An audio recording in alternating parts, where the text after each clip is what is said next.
Assalamualaikum warahmatullahi wabarakatuh. I hope everyone getting well by the grace of Almighty Allah. A wonderful day all of you. Welcome to our Institution of Global Professional Pre-International Webinar. Ladies and gentlemen, I am proud to be associated with IGP as a global member. And I feel honored to host this webinar, and it's my delight to welcome you all to our Institution of Global Professionals Pre-Webinar. Once again, I am Kamrul, coordinator of IGP from Bangladesh. Before we have completed our 776 webinars successfully. Now I will be presenting webinar number 777, and the topic is Psychology of Crime. Today we have a brilliant speaker from Philippines. Today our speaker name is Dr. Clyde Kaplan Pickley Lapatsan. She works on Criminology Department of Mountain Province State Polytechnic College from Philippines. Let's welcome our speaker to the screen. Hello, ma'am. Hello. Good afternoon. It is 4:15 here in the Philippines, and actually it's raining outside. Hopefully the signal will cooperate. There. Can you hear me Okay. now, ma'am? My topic is on the psychology of crime, and you please allow me to share my screen. There. So I have placed here a title, which is The Psychology of Crime Through the Criminology Lens. It's because I'm a criminologist, and of course, I will be explaining through our perspective there. So in this lecture, we'll be having three objectives. The first is that to explain the study of criminal behavior. The second is to discuss the psychological theories of crime causation. And the third is to appreciate the psychology of crime through a research. So meaning, I will be presenting to you a research, two researches actually, the results of our researches, and then hopefully from there we can connect our discussions on why crimes are being committed.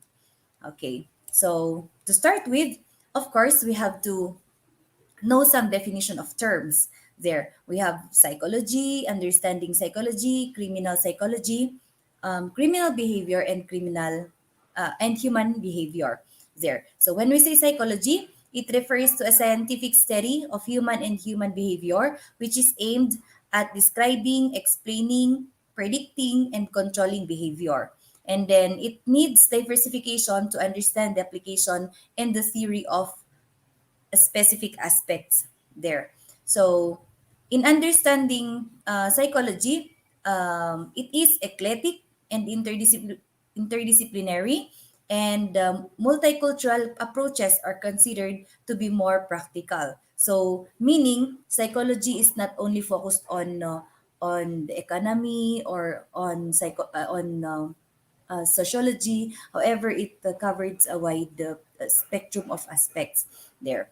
And then, of course, when we say criminal psychology, this refers to the scientific study on the mental process of a would-be criminal. So this is actually when we would try to understand how people think, and then we will try to foresee the possible offense that they're going to commit there. And criminal behavior is a study that understands offender better and answer questions such as who are criminals, why do they commit an offense, how do they think, and then what do they do. And the answers to these questions are associated with defining ways to prevent crime and predicting future actions, and of course to assist in the investigation um, the case and to arrest offenders there. And then lastly, we have here human behavior. So human behavior refers to the ways humans act and interact. And then I like this definition from Nature Portfolio, that human behavior is based on and influenced by several factors such as genetic makeup, culture, and individual values and attitude.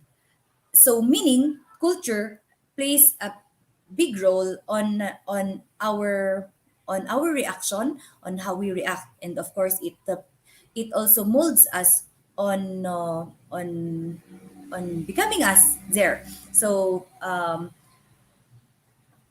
these definition of terms will be are discussed because you might be thinking that psychology is focused to the study of the human mind only. No. Okay. So um, we have here the study of criminal behavior. Okay. So in there are different things.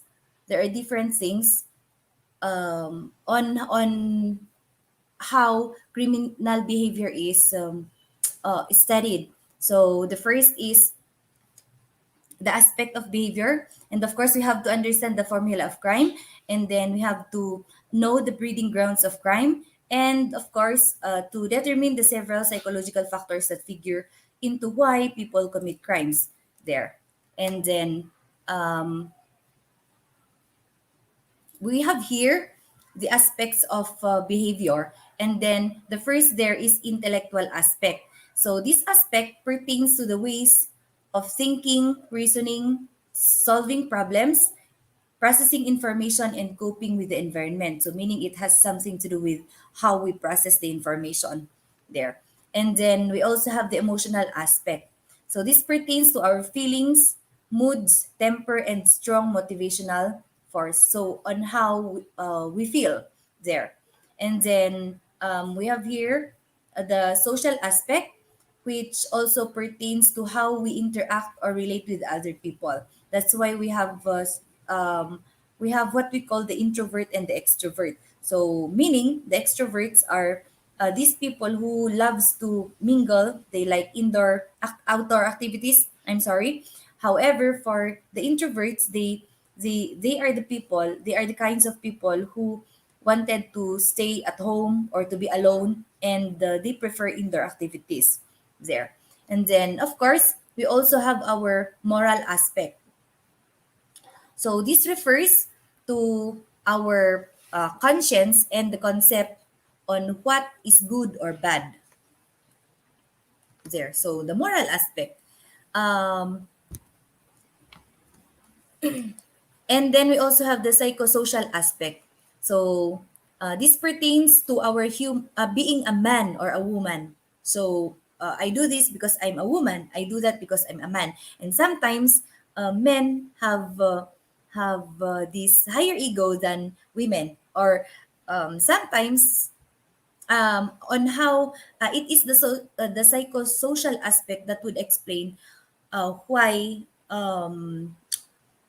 men prefer to do certain kinds of activities than women there. And then we also have the political aspect.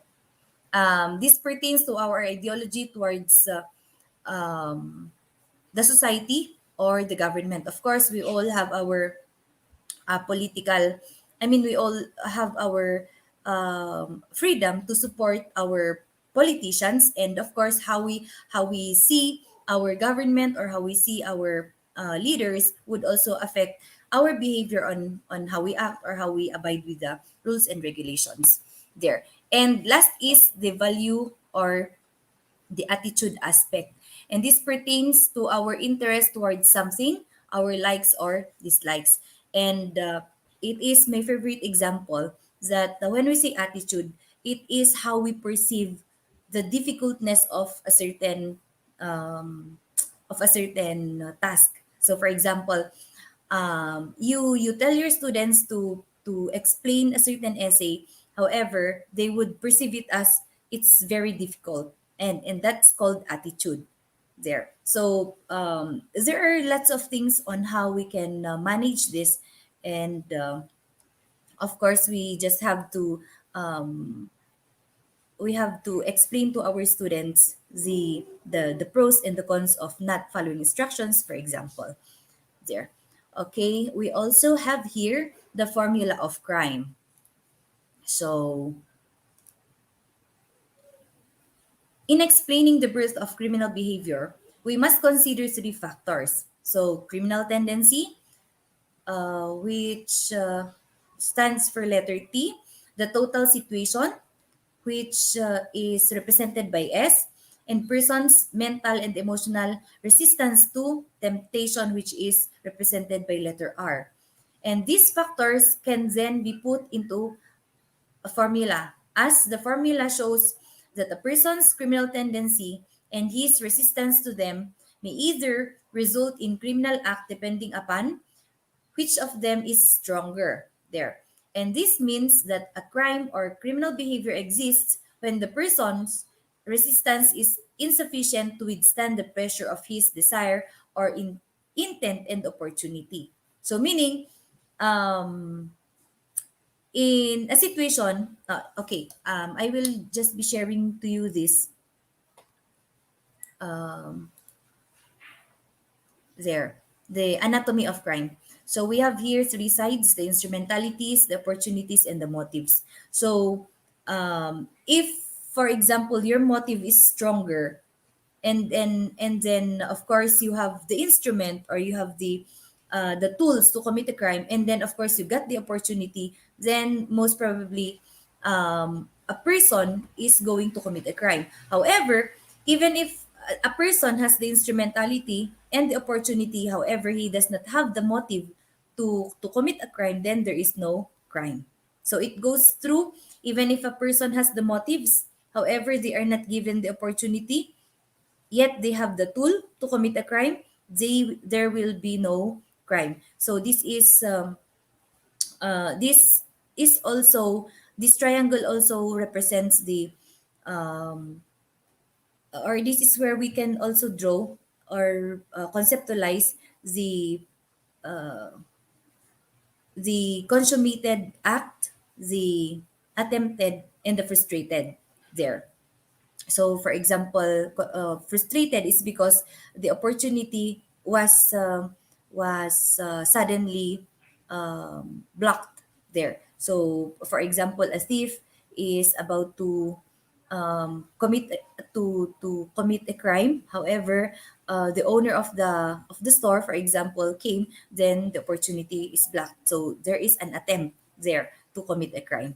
Okay, so moving on, we also have here the breeding grounds of crimes. So there are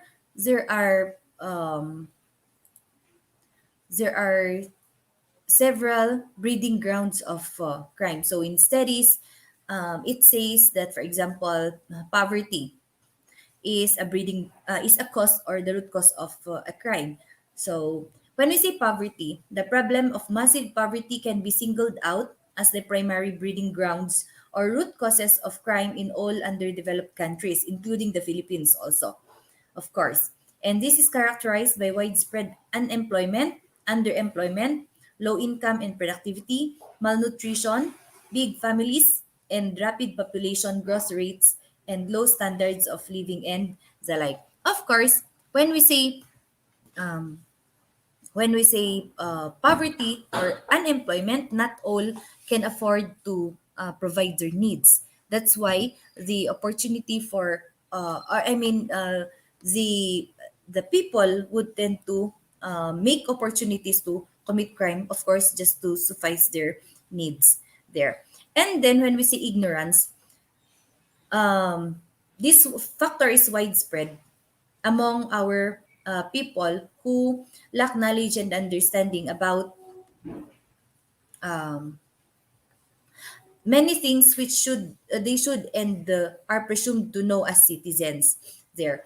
Majority of our population do not know many of our laws and their repercussions on them once they commit violations thereof. So as they said, the ignorance of the law excuses no one. So it is always best to be, of course, educated there. And then we also have here the injustice or abuses. So This factor is in itself already constitutes several crimes by there. As if these were not enough yet, such that they serve to spawn and breed more crime to happen as aftermath thereof. And these constitute the powerful motives for most of the crime against persons perpetrated either by the victims or their loved ones as cases or revenge or vendetta. Worse yet, this would serve also as the reasons for the same criminals to yet perform some more crimes as a way for or of attempting vendetta or silencing the victims and or their witnesses. Um, if there is no justice, then if justice is not served well, then of course the offenders may reoffend. It's because they would believe that they will not be punished anyway. Okay. However, on the other hand, if there is too much abuse, then the abused person can become the abuser. Ayun. So it goes with bullying. So the person who is always bullied can also become a bully. There. It's because this might be types of, I mean, this might be a form of defense mechanism for them to go above the the ladder there, and wherein they will get out of their of the situation where they are being abused. Okay, and then we also have here the fourth is the soft state, and this pertains to a system of government characterized by non-enforcement of several laws and ordinances, massive graft and corruption, absenteeism on the part of the government officials, lack of discipline, and low regard for the laws by the citizenry, giving rise to a chaotic situation that is prone to lawlessness and crime. That's why the police is always promoting their presence. I mean, we have here a saying that the police visibility is important in implementing the laws and regulations there, so that the people would feel safe.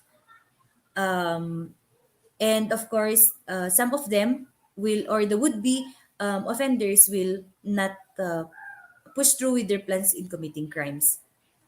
Okay. The next here is fear. So this problem is pervasive that it affects practically the entire society, which is rich or poor. Kidnapping for ransom, murders, homicides, crimes against justice, and other heinous crimes that instill so much fear among the citizenry. So fear is unseen forces that breeds crime in many ways. Victims of kidnap for ransom, especially the Chinese, are already paralyzed into inaction by the kidnappers, such that they will give in to the demands of kidnappers, including that of not reporting the incident to the police. So there are instances when we are being, I mean, when we obey fear, it's because we are afraid to die, for example, then we just give in to the demands of the perpetrators there. And then we also have here the lost family values. And of course, several family values that promote and nurture solidarity and love within the family have been eroded and polluted by modernization.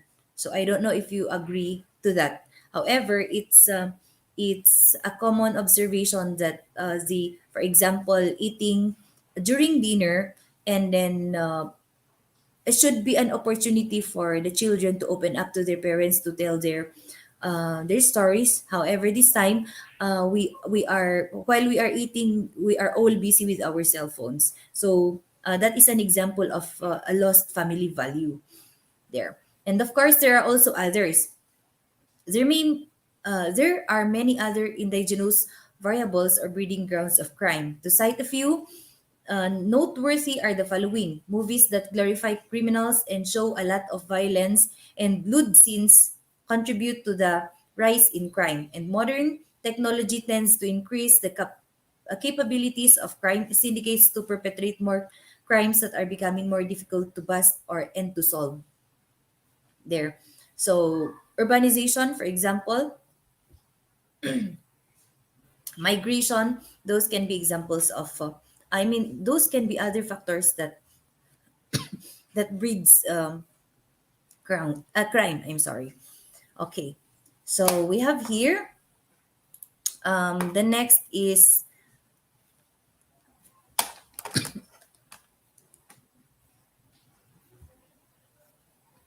um, several psychological factors that that figure into why people commit crimes there. And then the first the first is actually the general and the spiritual equipment of man there. That's supposed to be the spiritual equipment of man. Okay. So as in the case of good health, normal spiritual equipment is also a blessing. When defects occur, a crime may be committed. So the spiritual equipment of man consists of the following. So letter A, the natural urges or the instincts. Man is born with a variety of urges, and they exist to ensure the preservation and survival of himself and of his species. So these urges occur in different strengths or intensity in respect of different people. So even in one person, some urges may be more acute than another, or certain combinations of strong and weak urges may be present in a person. So with most people, these urges are satisfied in a natural way. Example, so when a person is hungry, he eats. And when a person is thirsty, he drinks. Sometimes an urge may be extraordinarily strong, or a person may be unable to satisfy the urge. And this may give rise to crime. Okay, to enumerate some of the urges, we have here the most important urges which are found in all people. The first is the nutritive urge. Of course, we have to be fed, and we do not want to be hungry. And then the sexual urge, and this urge is to procreate and, of course, to have a family. Um, Devastation may lead to rape, prostitution, homosexuality, and others if, for example, a person who has this type of urge does not have a girlfriend or does not have a wife. So some men rape it's because they just wanted to satisfy their urge or their sexual urge. Okay, and then the herd instinct. This is the urge to be together in groups, to be part of a family or a nation. So if a child is rejected in a family, he may become a member of a gang or a hippie colony in order to satisfy his urge. Of course, everyone wants to belong in a certain group, and if he is always rejected, then he will definitely find um, a group where that can keep him. And of course, sometimes these groups are bad guys. Okay, and then we also have the activity urge. So the human being must always be busy, and this finds expression in labor and active leisures. And when he is inactive, he becomes bored and may think about something to do, which may eventually be his detriment there. And then lastly, the self-assertion age. Everyone cherishes a feeling of appreciation for oneself and keenly wants to attain success and fame there. So when no one takes notice, he will try to attract attention. So for example, by playing truant, running away from home, and stealing a car. That's why it's always important that we as parents, or the parents would tend uh, to focus or to give attention to our children, so that they will not be thinking of a negative strategy wherein just only that they will get our attention. Okay, and then the second factor is self-concept there. So the self-concept has been identified as a very important aspect in human life. So a person must be able to have respect for him, to be his own best friend. This is how a person sees himself. If a person believes that he is worthless and that society does not care what happens to him, his attitude or self perception may well lead to crime there. And um, sometimes it's important that if a person is down, we try to lift him up. It's because if no one is doing that, then probably he would see himself as a bad person, and then he will find himself or find a group where he can be appreciated, or he can be given activities, and then of course after committing a crime, then he will be appreciated there. So if we see, if it's always best that if we have friends who need help, then it's important that we uplift their we boost their confidence, so that on how they see themselves would be become positive. Okay, so we also have here the stress. Stress can lead to irrational conduct, even to crime. So if a person labors under severe emotional distress, that person may feel compelled to act in socially unacceptable manners. Stress has become a major problem in modern life, leading to broken families and deviant behavior. Um, okay, so of course, stress is sometimes a factor on why we do not want to work, for example, on why we do not want to follow instructions. It's because our mind is preoccupied, and then we do not want, maybe we do not want to hear, to listen uh, to we do not want to listen to some pieces of advices there. And then the fourth is aggression. And the aggression and violence often go together. So aggression can be defined as any form of behavior aimed at the partial or total, literal or figurative destruction of an object or person. So the word violence is used to describe acts of aggression there. Um, there are people who um, wanted to express their anger. However, they do it in, or they do it badly. It's because they tend to punch the wall, for example. Okay, and of course, if you punch the wall and the wall is I mean, gets a hole in it, then of course that is vandalism maybe, or it's a form of violence there. So aggression is actually a factor on why people commit crimes.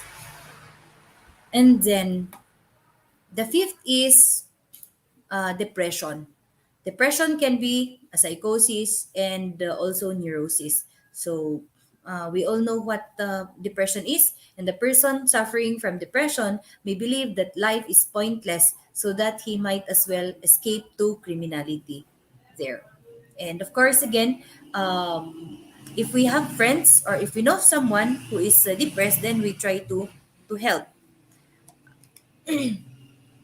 And sixth is the mental aberrations.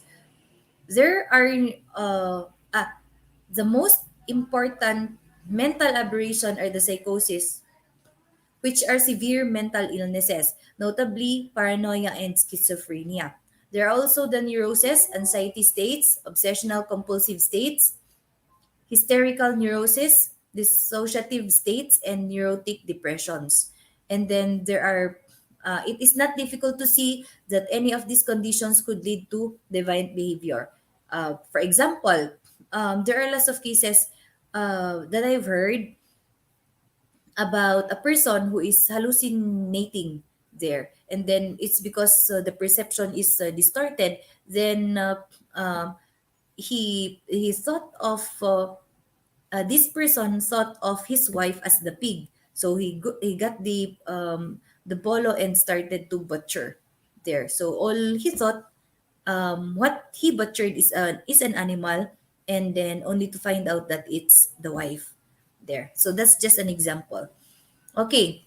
Lastly, we have here number seven, the personality disorders. So psychopathy, addictions, and deviances can be listed under personality disorders. So once there is a disintegration of personality, deviant behavior can be expected.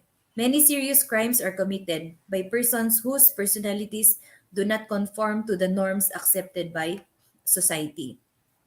Okay, so later on we'll be talking about abnormal behavior. However, again, that's why I said that culture can shape the morals of a person because how because the norms, I mean, the norms may be different from one place to another, or the beliefs may be different from one place to another. However, we call those, we have these norms that we follow. And of course, if we have personality disorders, then we cannot abide with the norms there. So that's it. Um, that's how personality disorder can lead or can become a factor on why people commit crimes. Okay. We also have the other determinants. Of behavior. Of course, we have this is supposed to be the need, the drive, and motivations. So, need is a biological requirement for well-being of the individual. Of course, most of man's behavior can be traced to his attempts to satisfy his needs, and all of us have certain fundamental needs that we seek to satisfy. These needs create tensions in the human body, and when we are able to satisfy these needs, the tension disappears. Adjustment has been made, and of course, when we say adjustment, this refers to the satisfaction of the need. And human needs arise out of person's biological or psychological makeup. This can be biogenic needs, which are the needs of the body, and which exist for the maintenance of health, protection of the body against physical injuries. This includes the need for food, air, water, rest, sex, and avoidance of pain. And they also be psychogenic or sociogenic needs, such as the need for love and affection, for security, for growth and achievement, and recognition from another human beings. So um, we have lots of needs. And if these needs are not satisfied, then sometimes it's that thing that would drive a person to commit a crime there. And then uh, some of the reasons why some people fail to reach their goals is because their goals may be unrealistic or may be harmful. So when we see unrealistic goals, a person's level of aspiration is much higher than his level of achievement, and he is bound to fail, of course. So if you say that you want to punch the moon, then that is an unrealistic goal because nobody can punch the moon. Even if you can see it, you perceive or as if you can reach it, then you cannot do it. And of course, um, if sometimes these unrealistic goals, if a person has an unrealistic goal, then there's a tendency that he's going to commit a crime. And then um, another is harmful or antisocial goals, conflicting goals, and environmental difficulties there. For example, a company wanted to create a dam, ayun, a hydro dam. However, the location where that they chose is uh, is a community area, or is a community area, or uh, it's a vegetation area. So of course, you cannot ask the community members to get out just for that hydro dam to be built there. That's just an example on why, or for example, if the company persists, then he can be charged of lots of cases. And of course, sometimes building a dam is destroying the nature, and of course, those are environmental difficulties. Okay, uh, drive. The drive is a psychological state of arousal that prompts someone to take action. Drive, therefore, is an aroused state that results from some biological needs, and the aroused condition motivates the person to remedy the needs. In other words, drives push people to satisfy the needs. So again, the graph that I have shown you, or it's the graph that's presented on the screen, we have here. It's saying that, of course, we have the needs, the drive, and the motivation.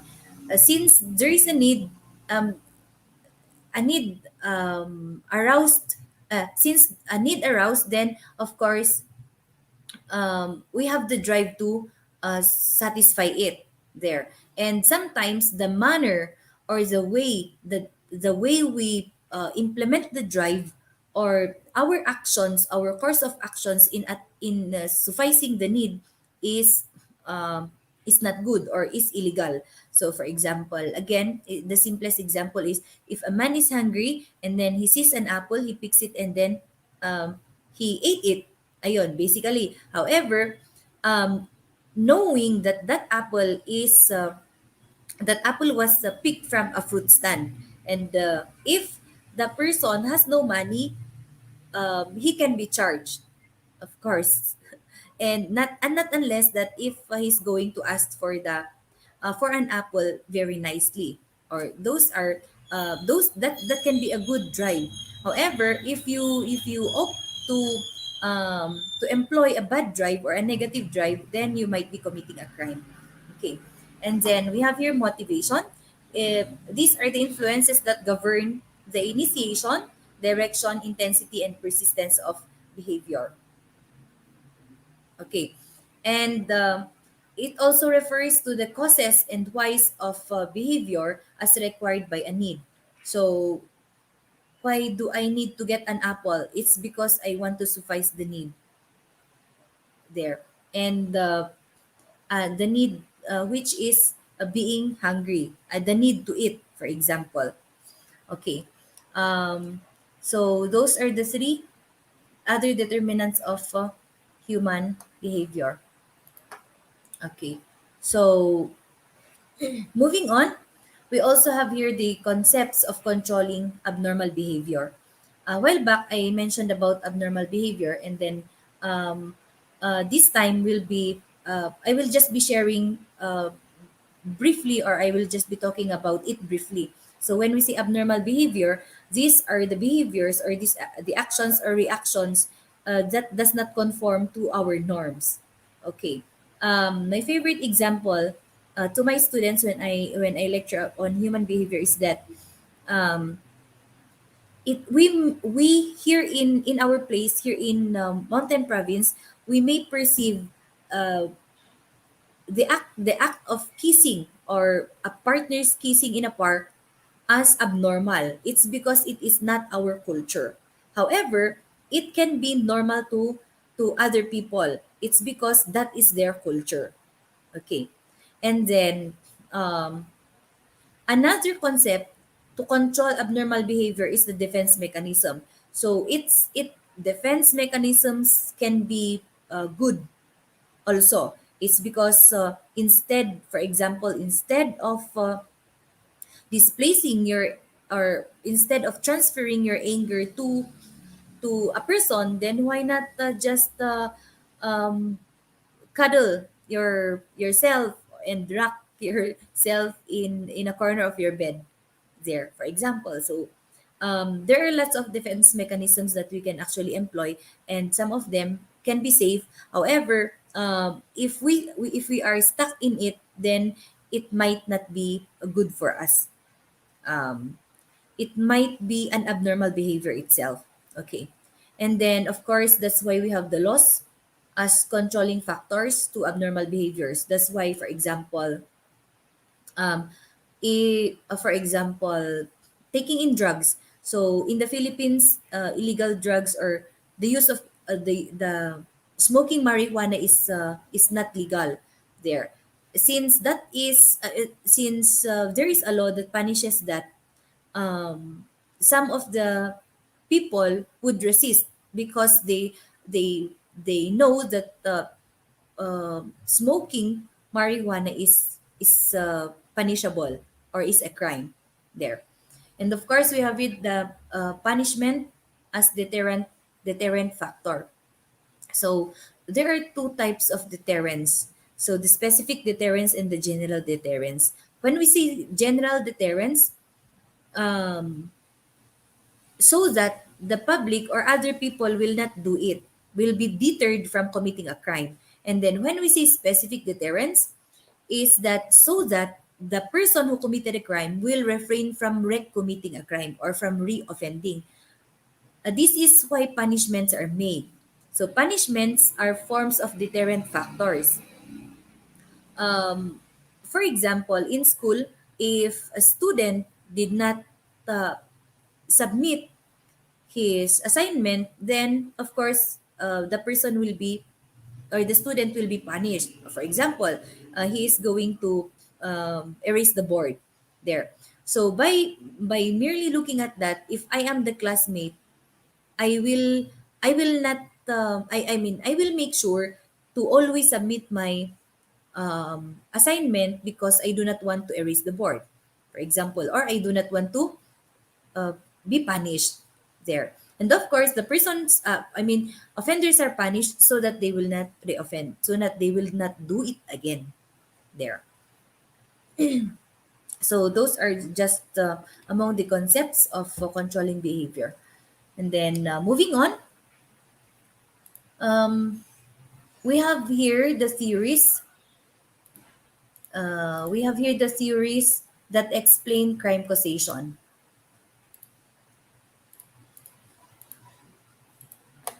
The first theory is the social process theory. So when we say social process theory, of course, these are based on the concepts that an individual's socialization determines the likelihood of criminality. So as the saying goes, you tell me who you are. You tell me who your friends are, and I will tell you who you are. There. However, maybe some of us may think that it's not always applicable, but it's generally applicable. Okay. Um, Anyway, we have here social interaction and social process. So these are the main branches of social process theory. First is the social learning theory, and it emphasizes that people learn to commit crime. Yeah, it's because uh, actions are learned. This is why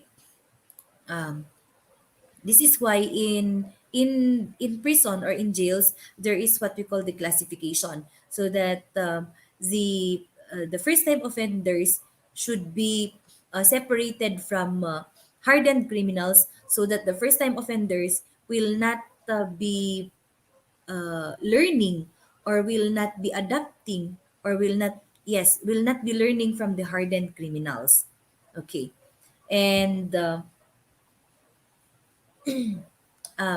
picture, of course, depicts that if at home the child always sees violence, then they may perceive that violence is all right, and they tend to be violent outside there, or they may adapt, or they may instill in their mind that it's all right to scream, it's all right to shout there, and it's all right to be scolded. And of course, those are the things that we should not be showing to the children or teaching the children. Okay. We also have here a picture of three men. Um, Again, tell me who your friends are, and I will tell you who you are. So if your friends are dropouts, then probably um, they will be asking you, or they will be influencing you to also drop from school. There is. as an example. And then we also have the social learning theory, which analyzes the failure of society to control criminal tendency. And sometimes the laws are just crafted or passed if something bad happened already. Sometimes our government is reactive, and then it's most especially when it comes to crimes, and this might be grounds of failures to not in not controlling the criminal tendencies. Okay, and I'm sorry. Okay, so the picture depicts the two agents of control through the ages. So in the 16th century, of course, you have to be religious, and however, this time, um, if you see a CCTV, then of course you might not be pursuing with your criminal intent, or some people would scout first the area for CCTVs before they commit a crime. Okay, so meaning if someone is looking, then I mean if there is a CCTV, then probably um, a crime will not is likely to be committed in that space or in that establishment there. And okay, so we also have here the labeling theory, which maintains the negative labels produced by criminal careers.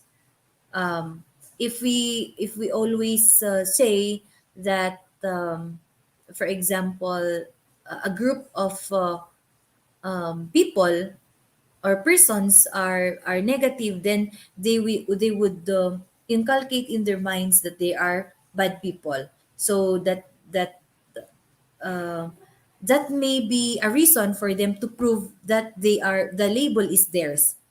Okay, for example, a group of boys are labeled as a gang. However, they are not gangs. So it's because they are always perceived as gangs, then they try to act as gangs there. It's because of these labels. So meaning, okay, so in the picture, it says here, I mean, it depicts that the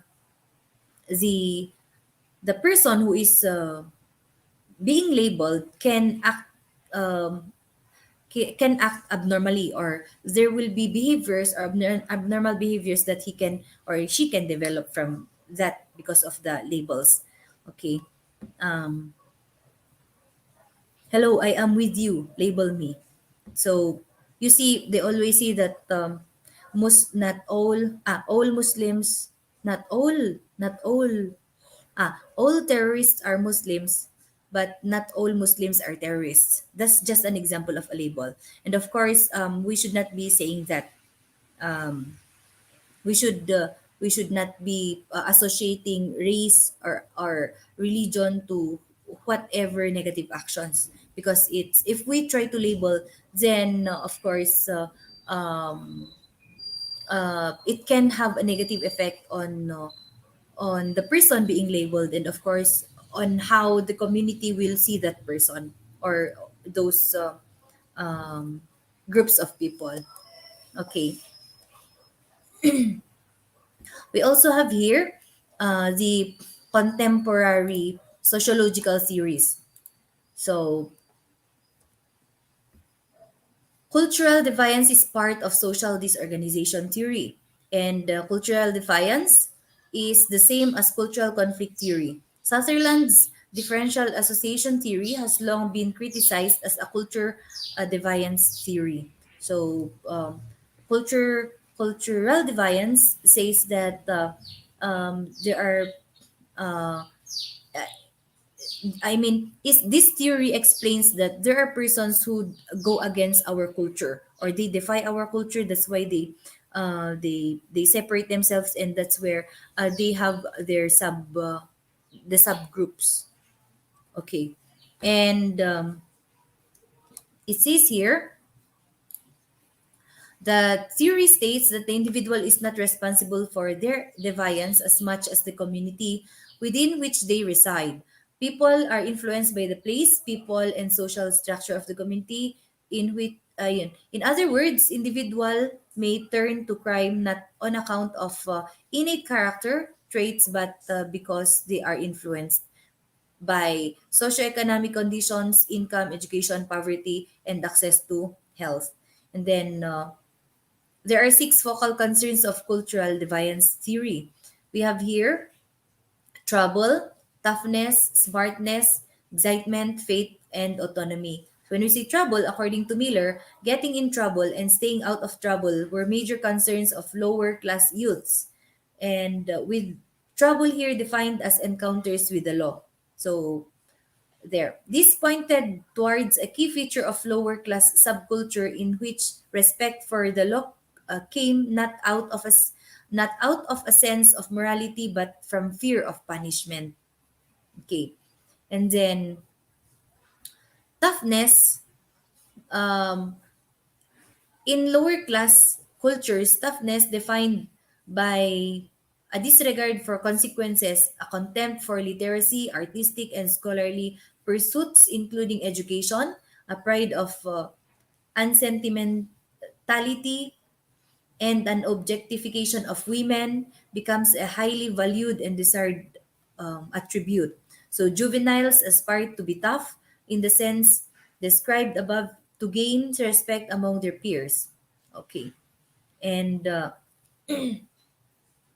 notions of toughness in some cultures result in an objectification of women and in turn violence against them. It's because some people see women um, as persons or as persons who should obey men, for example. Uh, that's why we have gender equality and the like. Okay. And smartness is defined as being manipulative and possessing cunning. Smartness, defined as being manipulative and possessing cunning, was said to be another prized attribute among juveniles in a lower class culture. A smart guy is one who gets others to do his bidding without the direct use of violence. So think of the various depictions of smart guys, wise guys, and smooth operators in gangster movies who are always flirting with the law there. And then excitement, juveniles in lower class cultures seem to be chasing the next thrill to overcome the monotony of lower class culture, and this often leads them to activities such as joining gangs or doing drugs. So it's because these youths are excited or they are active and they want to push their limits, then some of them are finding themselves in gang groups. Okay, and then we have faith. According to Miller, lower classes may display a contempt towards authority, seeing institutions as, I'm sorry, faith is the feeling of disempowerment. Members of the lower classes may place a great reliance on faith or lack on those of the middle classes. They may lead to an attitude of recklessness, and as actions and their consequences may come to be seen as preordained and thus beyond the pale of morality. In other words, if what is to be shall be, then why worry about the consequences? Ayun. So it seems that some people would think that it's the fate, it's what happened. So face it, okay, without doing some remedies or without coping up or without some interventions to at least diminish or to reduce uh, the effects of their situation um, there. And when we say autonomy, um, delinquency or crime can result as a direct result of this attempt to assert their autonomy against the system, manifesting itself through acts of vandalism or petty crimes. And sometimes the children nowadays are too autonomous. They are too independent, and it's because they seem to know their rights. However, sometimes they do not know that um, how they discharge their rights is already committing an offense. For example, if it's since it's a democratic country, then you can write your name anywhere, and if the person um, wrote his name on a wall, then that can lead to vandalism, or that can be seen as vandalism. Okay, and there we also have here the social disorganization. I'm sorry, the social disorganization theory. And this theory points fingers to these sorts of forces as the causes of delinquency. So these are poverty, urbanization, broken family, industrialization, overpopulation, migration, and unemployment there. So, example, an individual who grows up in a poor neighborhood with high rates of drug use, violence, teenage delinquency, and deprived parenting is more likely to become a criminal than in an environment from a wealthy neighborhood with a good school system and families who are involved positively in the community. So this social disorganization theory asserts that it's that behavior, or a person can become delinquent if depending on the kind or the type of environment that he lives in there. Um, The next is the differential association theory. And when we say differential association theory, this refers to the things that we tend to learn from others is because we are always with them. Okay. And there are nine propositions of the differential association theory. These are um, criminal behavior is learned. It says that criminal behavior is learned, and learned through with interactions with others, or interacting with others, and then learned through people we care about, of course, and they teach us techniques, attitudes, motivations, and rationalizations. And the specific direction of motives and drives is learned from definitions of the legal codes as favorable or unfavorable. And then there are instances wherein our codes may not be in our favor. However, it benefits those who crafted the codes, or the decrees, or these laws. And we have to really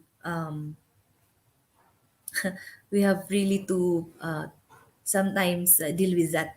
And anyhow, when the number of favorable interpretations that support violating the law outweighs the unfavorable interpretations that don't, an individual will choose to become a criminal. Okay. And then crimes will vary depending on frequency, duration, priority, and intensity.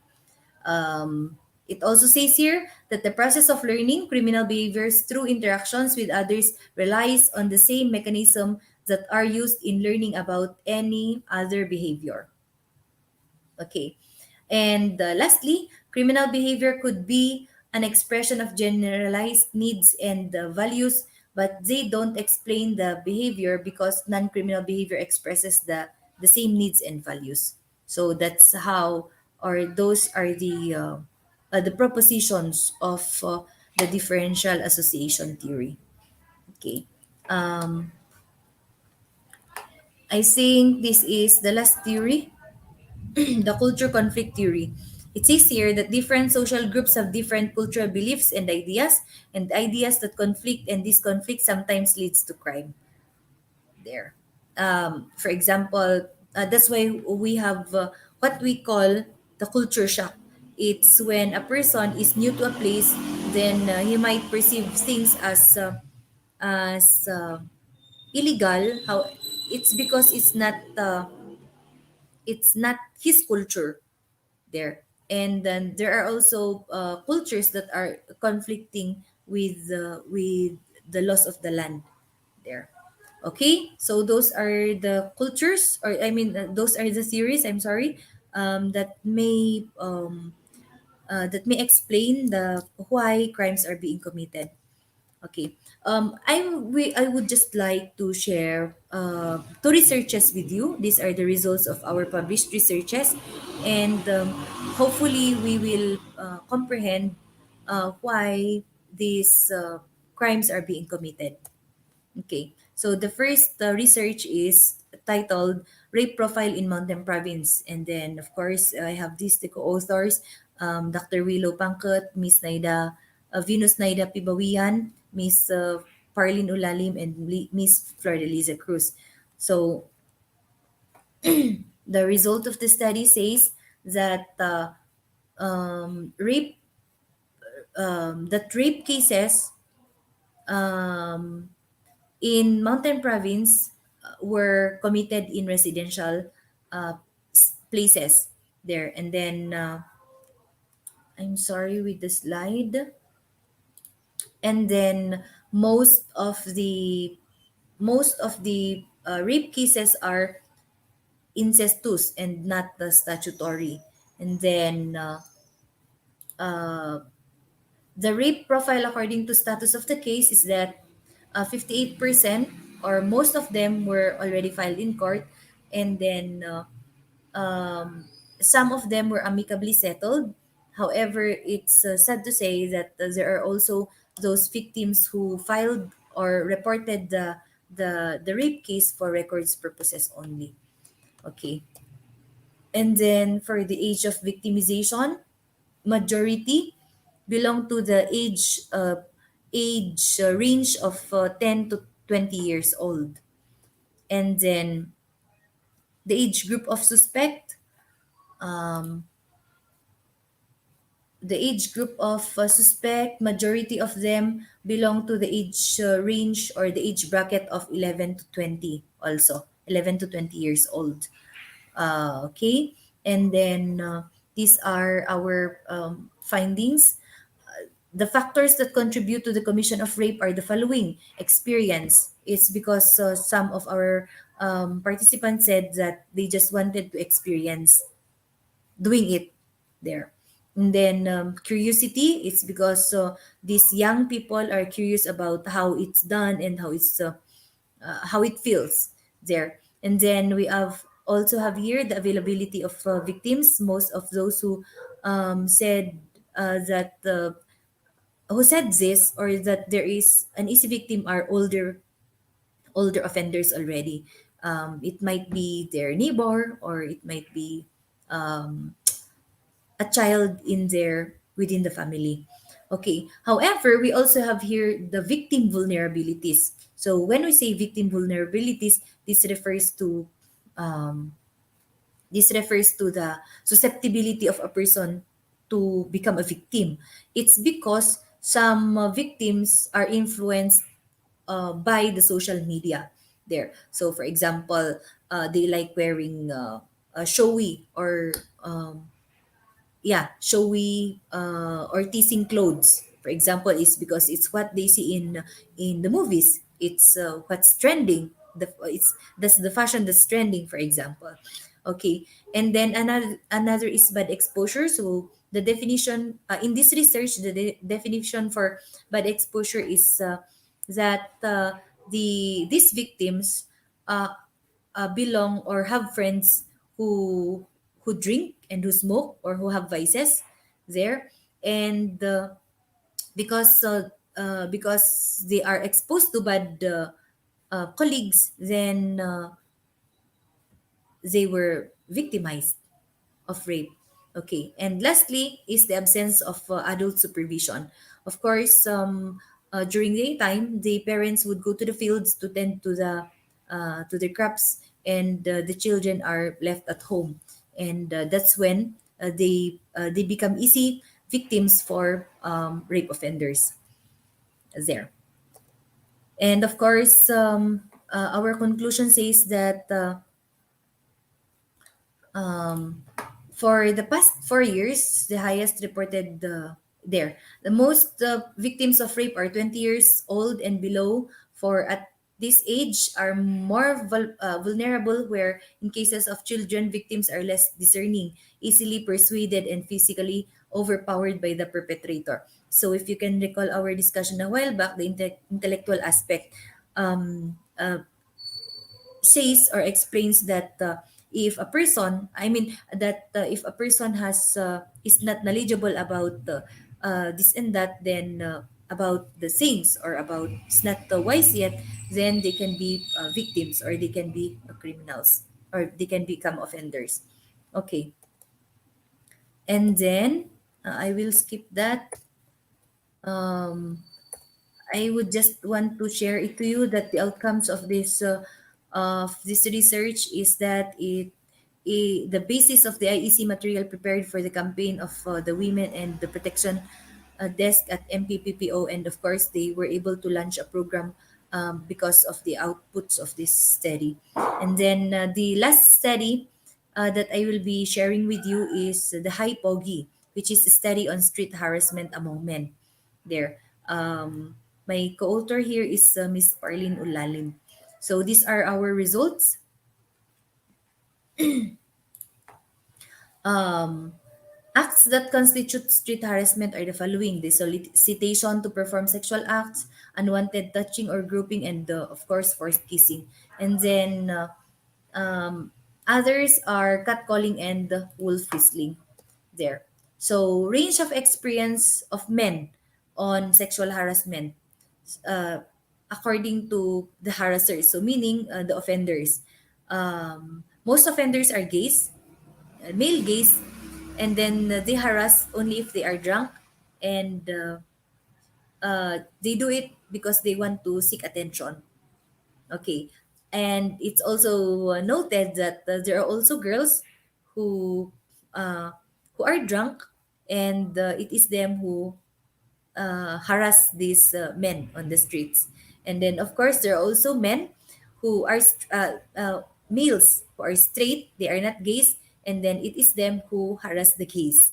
Okay, and then for the experience, for the places where street harassment occurs, are the following. It's near the bars, of course, because if the victim is drunk or is coming out of the bar because he is drunk, then he can be a potential victim. And then in waiting sheds, where the or the victims would take the rest or take a nap, they can be victimized in those areas.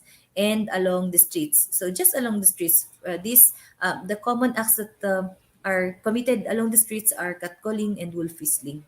Okay. The effects of harassment among men. Okay. Um, First is embarrassment. So when a male has a sexual experience that is contrary to what society views, he feels ashamed of it. Ayun. So meaning those straight males who were harassed are feel ashamed or are embarrassed, or they feel embarrassed of most especially if it is a girl who harassed them. It's because they view that women should not be doing that, for example. Okay, and then another is self-blame, and this is an act of believing that one deserves to be harassed because of one's own actions. They tend to blame themselves because on why they were victimized. They were on why they became victims of street harassment. And then another is they tend to be too guarded already. So as an effect, some young men became too cautious about their actions, especially when going home at night or going out with friends on a drinking spree there. So it does a positive reaction. It's because they are more cautious, and then this is this is a good result that the men tend to. They are being encouraged to report already. So most of them did not report the incidences they experienced on street harassment, but some of them attempted to report. But what held them back is the thought that others might ignore because they are gays. So this is on the part of the gays. However, at this time, the street harassment is already being reported. Okay, and of course, for the conclusion, so as the modern day is turning the leaf for the male victims of street harassment, um, since research focus is now considering male victims in the field of study, they are young men who are targeted victims of street harassment, though most are less sexual acts than rape. But gays and girls, while by gays and girls, while young gays who are males are also potential victims of male harassers. So the effect of street harassment among young men are typically negative since their boldness is offended, but it is good to know that some are more cautious about their habits. Most importantly, reporting street harassment cases is slowly being realized by men there. And that ends my talk. Thank you all for listening. Thank you, ma'am, for your wonderful presentation.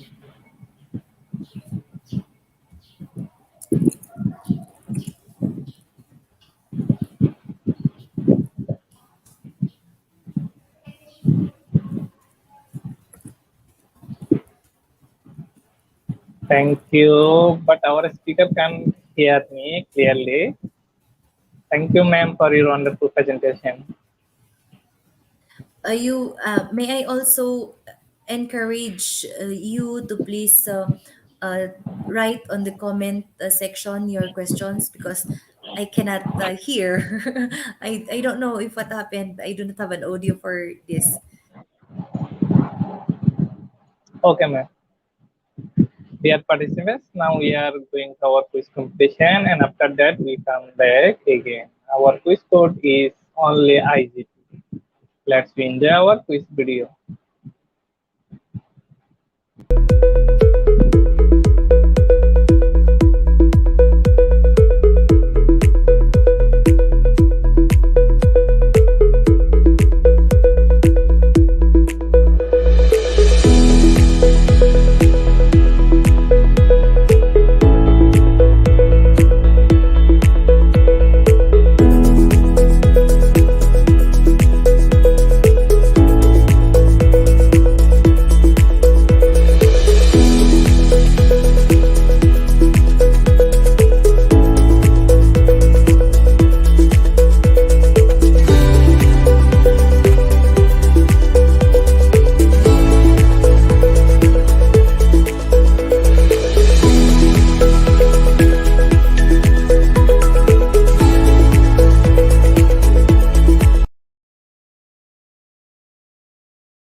Dear participants, this is our quiz session time. You can join this session by slido.com.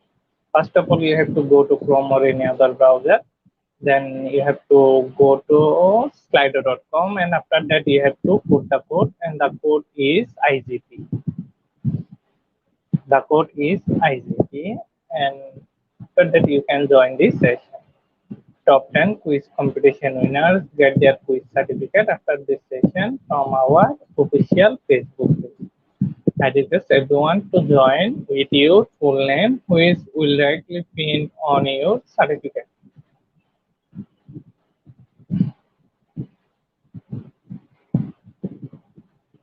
I remind you that there is no relationship between our quiz completion certificate and international webinar certificate.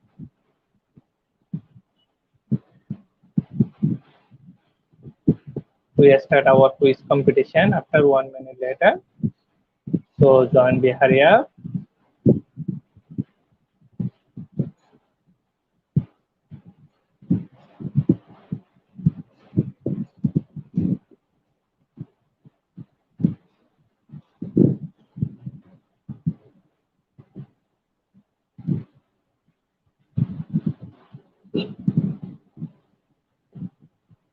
After quiz session, we have question and answer, and after that we move to our certification process.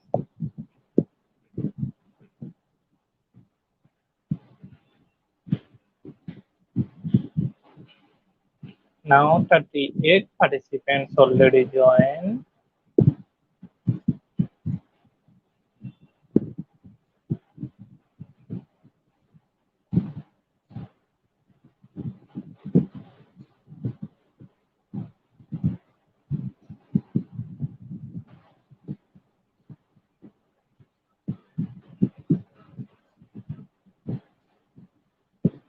We start our quiz competition now, so be ready.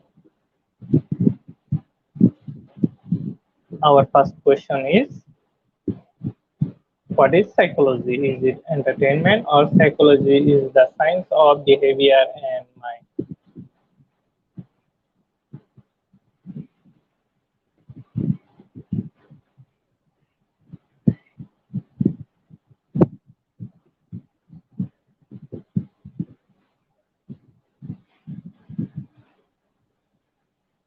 Option number 2, psychology is the science of behavior and mind is the right answer. Our next question is, forensic, forensic psychologists apply knowledge of psychological theory and skills or work without the legal and criminal justice system.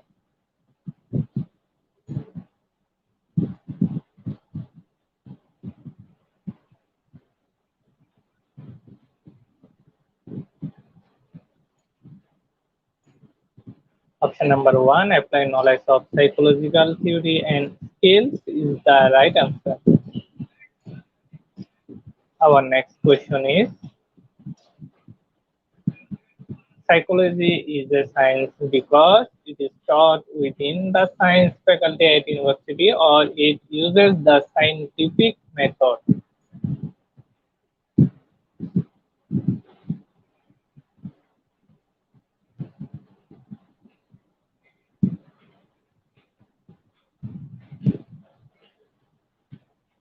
Option number 2, it uses the scientific method is the right answer. Our next question is, which of these is not a crime theory? Is it social learning theory or somatotype theory?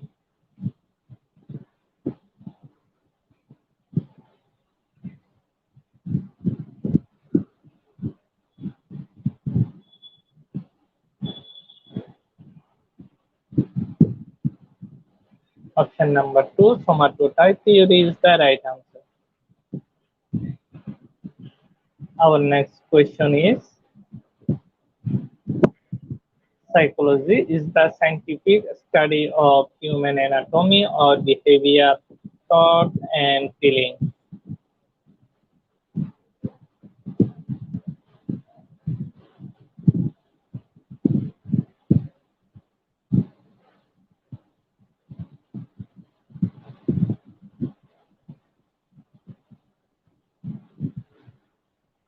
Option number 2, behavior, thoughts, and feeling is the right answer. The next question is,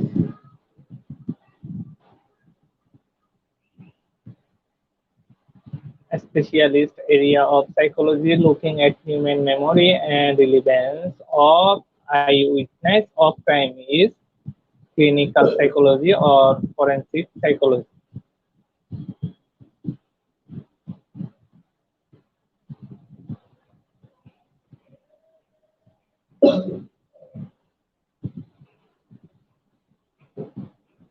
Option number 2, forensic psychology is the right answer. Our next question is,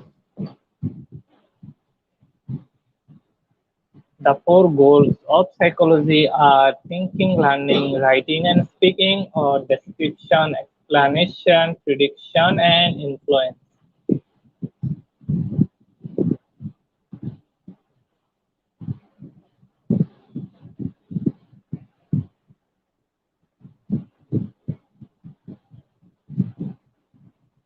Option number two, description, explanation, prediction, and influence is the right answer. Our next question is, psychology has never changed over the years. The statement is true or false?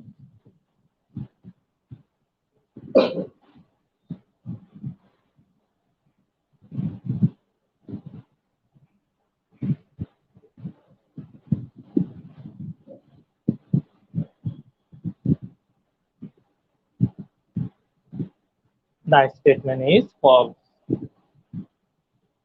Our second last question is, psychology involves using the scientific method. The statement is true or false?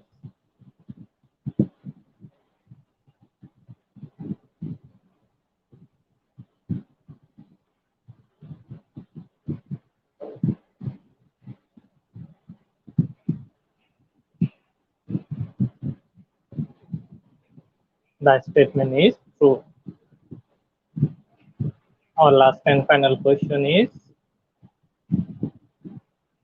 what is a white collar crime? Is it fair treatment through the normal judicial system or financially motivated crime committed by business workers?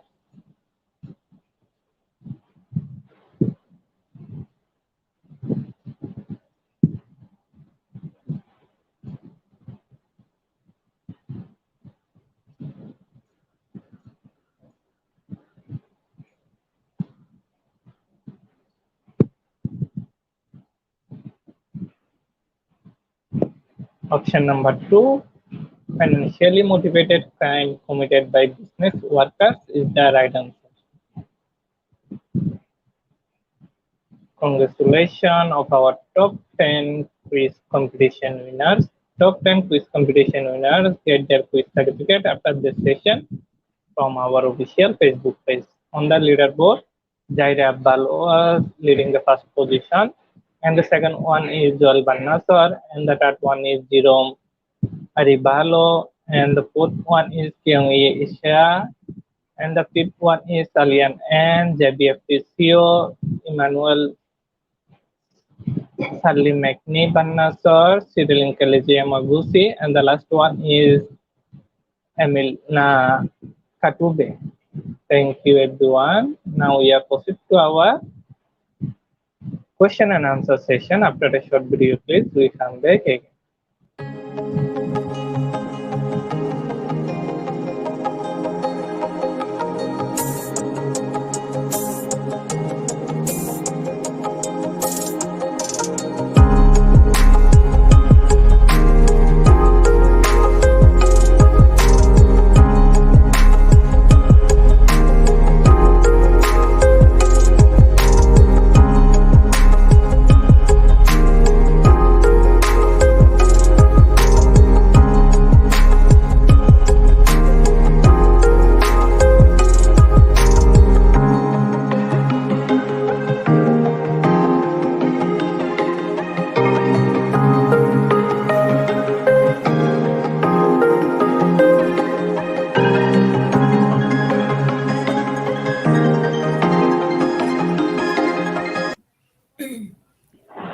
Okay, dear participants, it's our question and answer session. You can send your question on the comment box.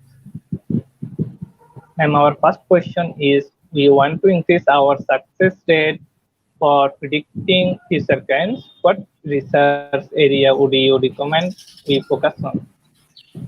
Okay. Yeah, that's actually a good question there. And then it's good to know that you are also conducting researches, most especially to help the law enforcement organization.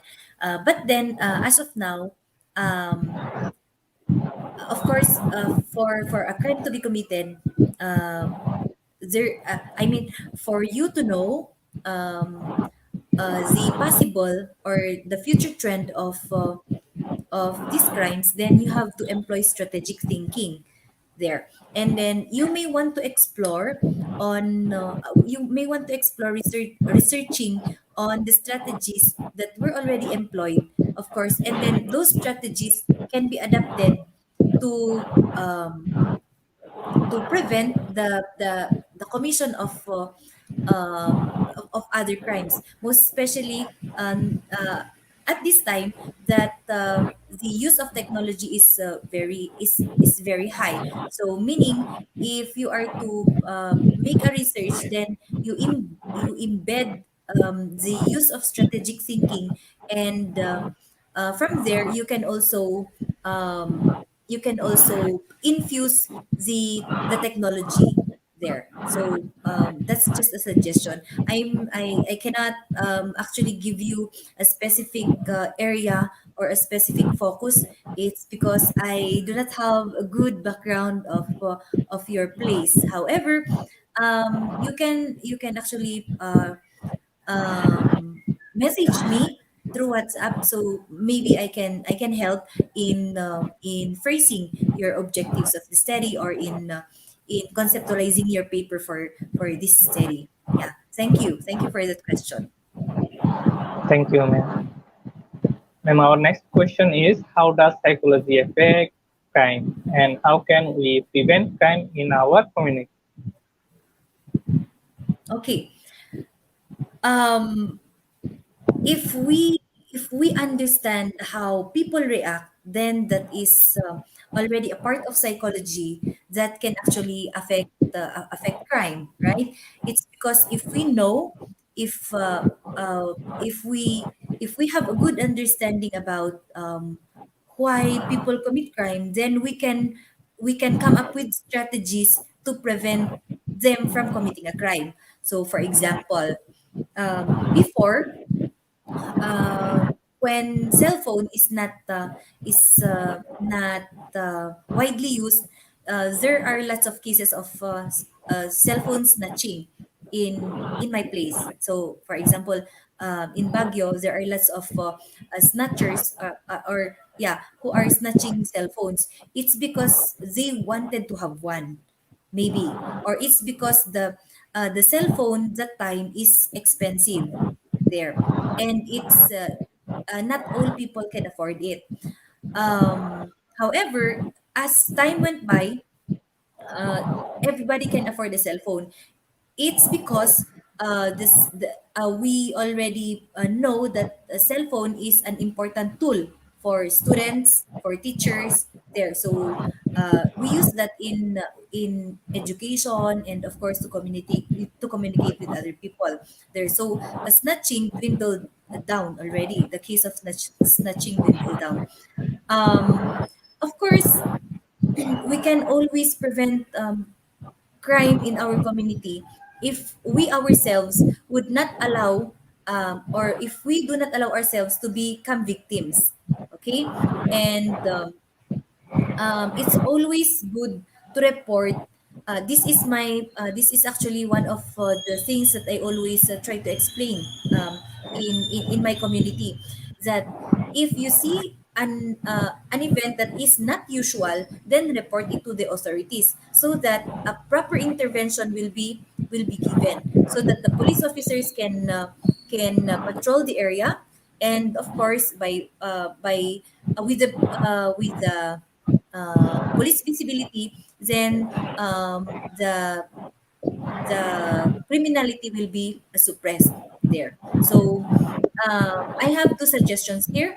First is, we do not allow ourselves to become victims. That's how, I mean, that can be done if we are alert. And then second is that we will try to report the unusual things that we observe here in our locality. There. Thank you.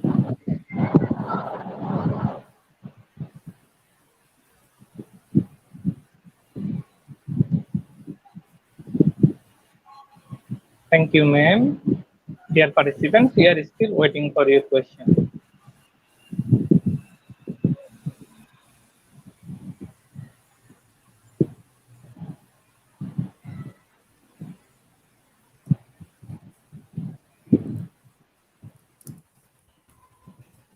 Thank you so much, ma'am, for your wonderful presentation. There is no more question.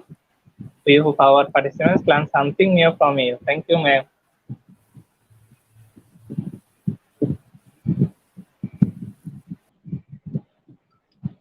Dear participants, today our program name is Psychology of Crime. And today our webinar code is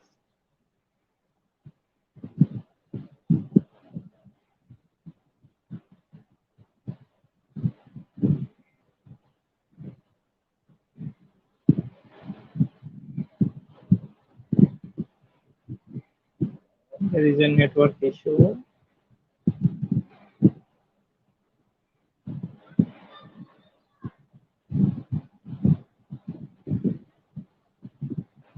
And today our webinar code is IGP3932. The code is IGP3932.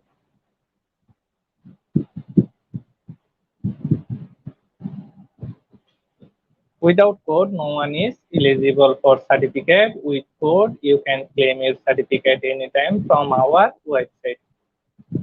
Our website address is Institute of Global. Our website address is eduigp.com. First of all, you have to create an account on our website. After that, you have to enroll the program, and the program name is Psychology of Crime. And after that, you have to put the code, and the code is IGP3932. And after that, you download your e-certificate.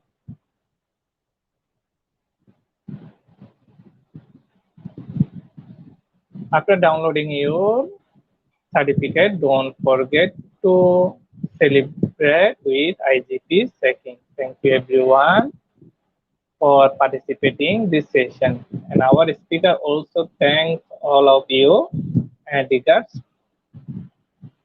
Thank you everyone. We hope we will meet together in our upcoming webinar. And before ending the program, I remind again that don't forget to like our Facebook page and subscribe our YouTube channel. Thank you everyone. Stay happy and stay safe.